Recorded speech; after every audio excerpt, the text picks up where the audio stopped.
तरह ही अखिलेश यादव ने अभी भी एक ट्वीट किया है, लगता है डबल इंजन वालों के बीच में एक और इंजन आ गया है जो दिल्ली लखनऊ के बीच में शंटिंग करता है। ऐसा लग रहा है कि दो राजधानियों के बीच कोई इंटरसिटी आवागमन सेवा चल रही है। किसकी बात कर रहे हैं? पता नहीं, हमको लगता है वही केशव मौर्य की बात कर केशव रहे मौर्य हैं। की उनके टारगेट पे केशव मौर्य ही है। क्यों 2017 से वही लगातार शंटिंग कर रहे हैं ना दिल्ली और लखनऊ के बीच में, तो वो केशव मौर्य है उनके टारगेट। फिर वही सवाल आता है कि ये कौन करा रहा है? हाँ, ये तो सवाल है। ऐसे अपने आप ही थोड़ी ना कोई कि ये लोकोमोटिव अपने आप ही चल पड़ता है। तो पावर कहते हैं, बाय द वे, रेलवे की भाषा में इंजन को ना पावर कहते हैं। तो ये पावर कौन हिला डुला रहा है? देखिए, बिना पावर के तो कोई हिलता नहीं। अब देखिए, ये कोई रहस्य का विषय नहीं रह गया। सर, ये हम लोगों से बुलवा रहे हैं, सौरभ कुछ रोशनी नहीं डाल रहे। नहीं, इस मैं तो ये पूछना चाहता हूँ सर, ये हाथ अभी भी वही है जहां इस तस्वीर में है? मेरे हिसाब से तो है। हाँ, उनको देखिए, आप उनको और किसी पर भी जो टॉप लीडरशिप है बीजेपी की, कोई भी आरोप लगा सकते हैं, लेकिन पॉलिटिकली नाइव होने का आरोप नहीं लगा सकते कि उनको नहीं मालूम है कि किस कदम का क्या नुकसान होगा और किसका क्या फायदा होगा। उनको मालूम है योगी जी को डिस्टर्ब करने का नुकसान क्या होगा। सर, ये हाथ है वही, चाहे न चाहे।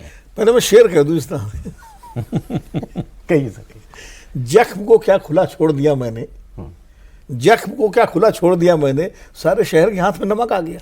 क्या बात, क्या बात, क्या बात। तो आज हालत वही है, ये तस्वीर सब नमक लिए घूम रहे हैं योगी जी पर कि किसी तरह जो है जिम्मेदारी डाल के उनको रुखसत कर दो। नहीं, अगर मोदी जी का हाथ है तो फिर करता रहे कि इसको क्या करना है, करे उछल कूद।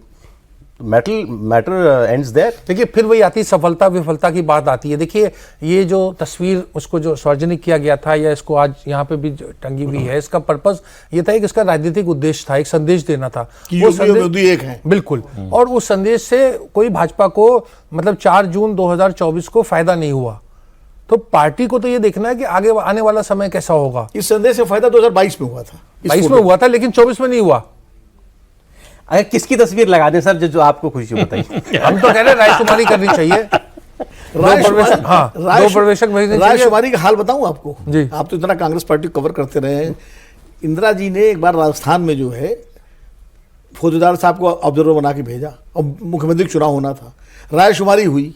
एक आदमी की, मैं बहुत शॉर्ट बता रहा हूँ, एक आदमी के पक्ष में एक पर्ची थी, उसी को मुख्यमंत्री बना दिया गया। जी, वो तो अजीत जोगी के साथ भी हुआ था। हाँ। नहीं, ऐसा जनता पार्टी सबसे ज्यादा डेमोक्रेटिक ढंग से काम करने वाली पार्टी। जेपी और आचार्य कृपलानी दोनों ने रायशुमारी की सांसदों के बीच में।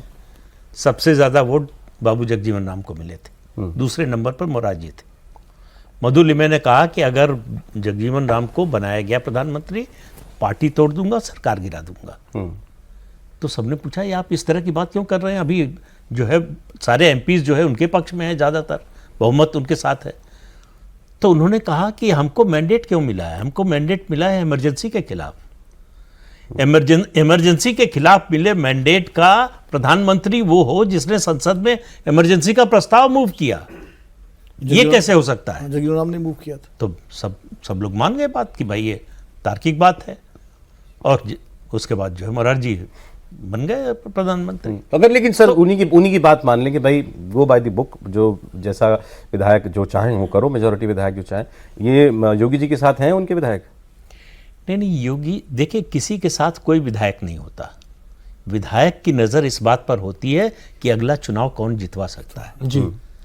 आप पूरे देश में, आप उत्तर से दक्षिण, पूरब से पश्चिम, विधानसभा का चुनाव हो, लोकसभा का चुनाव हो, बीजेपी के किसी उम्मीदवार से पूछ लीजिए कि आप ब्रजेश पाठक और केशव मौर्य का कार्यक्रम चाहते हैं अपने चुनाव क्षेत्र में या योगी जी का चाहते हैं? जवाब जो है वही आपके सवाल का जवाब। देखिए, मोदी जी के बाद सबसे ज्यादा योगी जी का ही कार्यक्रम।